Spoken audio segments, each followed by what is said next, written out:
In this video, I'm going to talk about my 7.5 foot 4-piece 4-weight graphite spin fly rod. Spin fly rods, which can handle either a fly reel or spinning reel, are a relatively rare phenomena because up until my recent patented handle design improvement, they didn't work too well. For example, the reel might fall off when fighting a big fish. Oh, no! I've spent a lot of time fishing a lot of places with a variety of spin fly rods, and at this point, I and my custom rod builder have become the world's foremost experts in spin fly rod design. So I thought it might be helpful if I share some of my experiences with various spin fly rods so people can better choose a spin fly rod that works well for them. This is also a good excuse to show some of the highlights of the many wonderful places I've fished in the past few years. This 7.5 foot 4-weight spin fly rod is based on a high-strain, high-modulus carbon fiber fly rod blank. Someone who is primarily a spin fisherman might ask, why not create the rod out of a spinning rod blank? You see, they don't usually make 7.5 foot ultralight spinning rods, and if they did, they would not be good at casting a 4-weight fly line. But this fly rod blank is very good at casting ultralight lures in the 1/16 to 3/16 ounce range. As this is a 4-weight rod, it can handle up to an 8-pound leader. The lower 2/3 are fast action with a strong backbone, but the upper 1/3 has a bit more flex to it, and I describe that part as moderate fast action. In my opinion, this hybrid type action for this size spin fly rod is ideal, as it increases the rod's versatility, which I will explain shortly. Like all my spin fly rods, it utilizes a patented handle design which can quickly convert from a fly reel to a spinning reel, and is guaranteed to prevent the reel from falling off accidentally. Because I use 10-pound braided spider wire line when in spinning mode, rod guides are ceramic. I've also drawn in measurement markers on the handle, and for big fish have a mark at 15 inches on the rod. And of course, the Coppersmith Studios trademark is added. The color is neon green. This is a bright, vibrant color, often associated with energy, vitality, and excitement. It's easy to see even when I set it in the green grass, so I can quickly spot it. And it is my only rod in this color, so I never confuse it with my other spin fly rods. The rod breaks down into 4 pieces. That's just compact enough to tie onto my backpack and carry through the woods on a long hiking trip. When doing so, I always put the rod in the rod sack and tie it securely to my backpack to prevent trees from pulling it out. I've lost rods in the past by not doing that. A 3-piece rod would not be compact enough for me.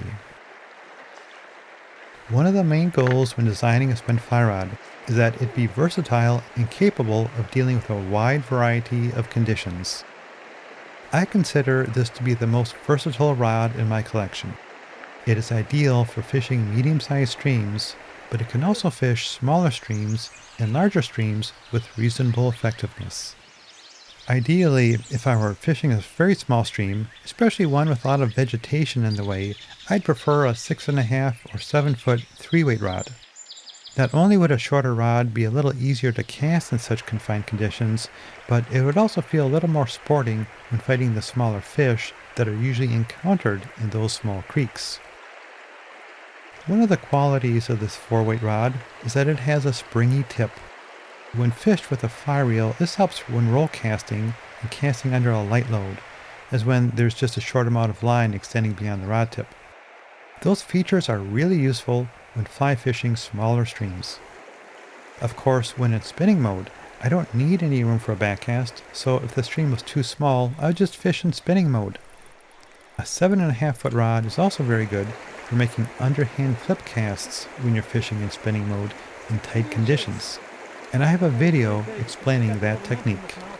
The springy tip also makes it more sporting when fighting smaller trout.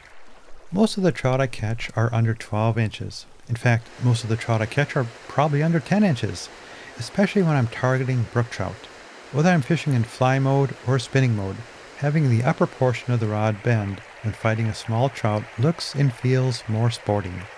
Getting a good bend in the rod makes it much easier to maintain a tight line and prevent the fish from throwing the hook and getting free. And let me tell you, I don't care how big or small the fish is. When I hook it, I want to get it in. When fishing larger streams with this type of rod, I have two choices. When fishing in fly mode, I can be content with fishing the area of stream within casting distance of a 7.5-foot fly rod.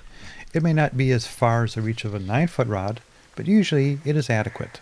The length of a fly rod not only affects how far you can fly cast, but also how much line you can effectively manipulate, usually in terms of mending and so forth. Ideally, when fly casting in a large stream, a 9-foot rod would be preferred. Of course, with a spin fly rod, you can easily change the spinning mode, put on a lure with a fly or two behind it, and cast pretty far. In fact, when casting a 1/8 ounce lure, this rod will cast 15% farther than my 6-foot ultralight spinning rod. It will also cast a 1/16 ounce lure 13% farther than my 7-foot ultralight spinning rod. So a lot of times when fishing a wide stream, I just put on my spinning reel and make some really long casts, and I'm able to cover a wider area. But there are times when I stay in fly mode, as I feel the fish are within my reach, and I can still do pretty well then too. If I seldom fished small streams, seldom targeted small trout, and consistently had to cast into strong winds, I would choose a rod blank with a stiffer tip. One feature I learned about this rod is that it helps to make an exaggerated hook set. Throughout my long fishing career, including when I just fished with spinning rods, I'd commonly lose large trout because I wasn't setting the hook hard enough.